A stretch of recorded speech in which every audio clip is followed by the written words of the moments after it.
Guys 2024 ఐపీఎల్‌కి RCB అయితే qualify అయిపోయారు. CSK మీద 27 రన్స్ తేడాతో గెలిచి 2024 ఐపీఎల్‌కి ఆర్సీబీ ప్లే ఆఫ్స్‌కొచ్చేశారు. తలుచుకుంటే ఏదైనా జరుగుతుందన్న దానికి ఖచ్చితంగా పెద్ద ఎగ్జాంపుల్ మాత్రం ఆర్సీబీ అని చెప్పాలి. ఈ సీజన్ ఫస్ట్ హాఫ్‌లో ఆర్సీబీ 8 మ్యాచెస్ ఆడితే దానిలో గెలిచింది మాత్రం ఒక మ్యాచ్ మాత్రమే. ఫస్ట్ హాఫ్‌లో ఆర్సీబీ పాయింట్స్ టేబుల్‌లో అట్టడుగులో మిగిలిపోయారు. చాలా మంది ఈ సీజన్‌లో ఆర్సీబీ 2, 3 మ్యాచెస్ గెలవడమే కష్టం అనుకున్నారు. అలాంటిది ఆర్సీబీ వరుసగా 6 మ్యాచెస్ గెలిచి 2024 ఐపీఎల్‌కి ప్లే ఆఫ్స్‌కి క్వాలిఫై అయిపోయారు. 2022 ఐపీఎల్ తర్వాత ఆర్సీబీ మళ్ళీ 2024 ఐపీఎల్‌కి క్వాలిఫై అయ్యారు. ఆర్సీబీ ఐపీఎల్ మొత్తంలో ప్లే ఆఫ్స్‌కి వెళ్ళడం ఇది 9వ సారి. నేను ప్రతి వీడియోలో చెప్తున్నాను మే 18 ఆర్సీబీకి కలిసొచ్చిన రోజు అని. ఇంకా అలాగే విరాట్ కోహ్లీకి కూడా కలిసొచ్చిన రోజు అని. మనం అనుకున్నట్లుగానే ఆర్సీబీ వర్సెస్ సీఎస్కే మ్యాచ్‌లో ఆర్సీబీ 18 రన్స్‌తో కాదు 27 రన్స్‌తో గెలిచారు. ఈ రోజు ఆర్సీబీ గెలవడం చూసి ఎంజాయ్ చేసిన ప్రతి ఒక్కరు వీడియోకి ఒక లైక్ ఏసుకోండి. ఇంకా మనం మ్యాచ్ విషయంకి వచ్చేస్తే ఈ మ్యాచ్ ఇండియా పాకిస్తాన్ మ్యాచ్ కంటే ఇంకా ఎల్ క్లాసికో మ్యాచెస్ కంటే హై వోల్టేజ్‌గా జరిగిందని చెప్పాలి. ప్రతి ఒక్క క్రికెట్ అభిమాని ఈ మ్యాచ్ చూసి ఎంజాయ్ చేయాల్సిందే. ఎందుకంటే ఈ మ్యాచ్ స్టార్ట్ అయిన కాడ నుంచి చివరి బాల్ దాకా ఎవరు గెలుస్తారన్నది చెప్పలేకపోయాం. ఒకసారి మ్యాచ్ సీఎస్కే వైపు ఉంటే ఇంకోసారి ఆర్సీబీ వైపు ఉంటుంది. చివరికి ఫైనల్‌గా ఈ మ్యాచ్‌లో ఆర్సీబీనే గెలిచారు. ఈ మ్యాచ్‌లో ఆర్సీబీ గెలిచారు అంటే ఫస్ట్ ఆఫ్ ఆల్ మెయిన్‌గా చెప్పాలి అంటే బ్యాటింగ్.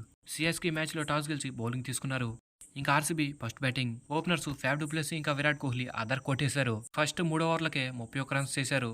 తర్వాత వాన పడడంతో చిన్న బ్రేక్ వచ్చింది. ఇంకా దాని తర్వాత మొమెంటం మొత్తం సీఎస్కే వైపుకెళ్ళింది. స్పిన్నర్లకి బాల్ బొంగరంలాగా ఎటు తిరుగుతుందో కూడా అర్థం కాలేదు. విరాట్ కోహ్లీ ఇంకా ఫ్యాఫ్ డు ప్లెసీ ఆ స్వింగ్‌ని చూసి ఆశ్చర్యపోయారు.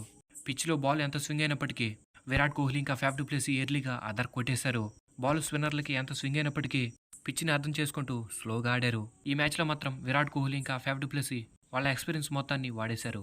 అందుకే సీఎస్కే బౌలర్లకి ఎర్లీగా వికెట్ ఇవ్వలేదు. విరాట్ కోహ్లీ 29 బాల్‌కి 47 రన్స్ కొట్టి అవుట్ అయిపోయాడు. అయినప్పటికీ ఫ్యాఫ్ డు ప్లెసీ మొమెంటంనైతే ఎక్కడా కూడా డౌన్ చేయలేదు. తర్వాత బ్యాటింగ్‌కి వచ్చిన రజత్ పడిదర్ కూడా అదర కొట్టేశాడు. ఈ సీజన్‌లో పడిదర్ స్పిన్నర్‌లని ఊచుకోత కోసేస్తున్నాడు. ఈ మ్యాచ్‌లో కూడా బాల్ ఎంత స్వింగ్ అయినప్పటికీ లూజ్ డెలివరీని మాత్రమే పిక్ చేస్తున్నాడు. అందుకే పడిదర్ ఈ సెకండ్ హాఫ్‌లో సక్సెస్‌ఫుల్‌గా నిలిచాడు. ఇంకా తర్వాత ఫ్యాఫ్ డు ప్లెసీ కూడా 54 రన్స్ కొట్టి అన్‌లక్కీగా రనౌట్ అయ్యాడు. ఈ రనౌట్ మాత్రం ఖచ్చితంగా సాటిస్ఫై రనౌట్ కాదని చెప్పాలి. మరి ఇది అవుటా లేక నాట్ అవుట్ అన్నది మీరు కామెంట్ సెక్షన్‌లో కామెంట్ చేసి తెలపండి. ఇంకా తర్వాత పార్ట్నర్‌షిప్ కమ్రాన్ గ్రీన్ ఇంకా రజత్ పడిదార్. వీళ్ళిద్దరు పార్ట్నర్‌షిప్ కూడా సూపర్ అని చెప్పాలి. రజత్ పడిదార్ 21 బాల్‌కి 43 రన్స్ కొడితే కమ్రాన్ గ్రీన్ 17 బాల్‌కి 38 రన్స్ కొట్టాడు. వీళ్ళిద్దరు పార్ట్నర్‌షిప్ కూడా ఈ మ్యాచ్ గెలవడానికి రీజన్ అని చెప్పాలి. ఇంకా తర్వాత డీకే మ్యాక్స్‌వెల్ కూడా పర్వాలేదనిపించారు. మ్యాక్స్‌వెల్ మాత్రం లాస్ట్‌లో అదర్ కొట్టేశాడు. ఇంకా టోటల్‌గా ఆర్సీబీ సీఎస్కేకి 218 రన్స్ అయితే టార్గెట్‌గా ఇచ్చారు. మరి ఇప్పుడు ఆర్సీబీ గెలవాల్సింది 18 రన్స్ తేడాతో. కాబట్టి ఇప్పుడు సీఎస్కేని ఆర్సీబీ 200 రన్స్‌కే రెస్ట్రిక్ట్ చేయాలి. ఇంకా తర్వాత మ్యాక్స్‌వెల్ ఫస్ట్ ఓవర్ ఫస్ట్ బాల్‌లోనే రుతురాజ్ గైక్వాడ్ వికెట్ తీసేశాడు. ఇంకా అక్కడ మొమెంటం కొంచెం సేపు అయితే ఆర్సీబీ వైపు ఉంది. ఇంకా దాని తర్వాత కొన్ని బౌండరీస్ వచ్చాయి. ఇంకా అలా మొమెంటం మళ్ళీ తిరుగుతుందన్నప్పుడు యాష్ దయాల్ వెంటనే డారెల్ మిచెల్ వికెట్ తీశాడు. ఇంకప్పుడు మళ్ళీ మొమెంటం మళ్ళీ ఆర్సీబీ వైపు తిరిగింది. ఇంకా దాని తర్వాత రచిన్ రవీంద్ర ఇంకా అజింక్య రహానే మంచి పార్ట్నర్షిప్ చేశారు. ఇంకప్పుడు మళ్ళీ మొమెంటం సీఎస్కే వైపు తిరిగింది. ఇంకా దీంతో మొమెంటం అటు ఇటుగా ఉంది. ఇలాంటి టైంలో ఫెర్గుసన్ బౌలింగ్కి వచ్చి అజింక్య రహానే వికెట్ తీయడం జరిగింది. ఇంకా దాని తర్వాత ఆర్సీబీ కొన్ని క్యాచెస్ వదిలేశారు. అయినప్పటికీ తర్వాత లక్కీగా రచిన్ రవీంద్ర రన్అట్ అయ్యాడు. ఇంకా దీంతో మళ్ళీ మొమెంటం ఆర్సీబీ వైపుకి వచ్చింది. ఇంకా దాని తర్వాత ధోని ఇంకా రవీంద్ర జడేజా మంచి పార్ట్నర్షిప్ తో మ్యాచ్ ని క్లోజ్ గా తీసుకొచ్చారు. జడేజా ఇంకా ధోని సూపర్ బ్యాటింగ్ అని చెప్పాలి. మ్యాచ్ మొత్తం ఆర్సీబీ వైపుకు తిరిగేసిందన్న టైంలో జడేజా ఇంకా ధోని పార్ట్నర్షిప్ ఆల్మోస్ట్ సీఎస్కేని గెలిపించేసింది. ఇంకా లాస్ట్ ఓవర్కి 17 రన్స్ కొట్టాలన్నప్పుడు యాష్ దయాల్ బౌలింగ్ లో ఫస్ట్ బాల్కే 110 మీటర్లు 6 కొట్టేశాడు.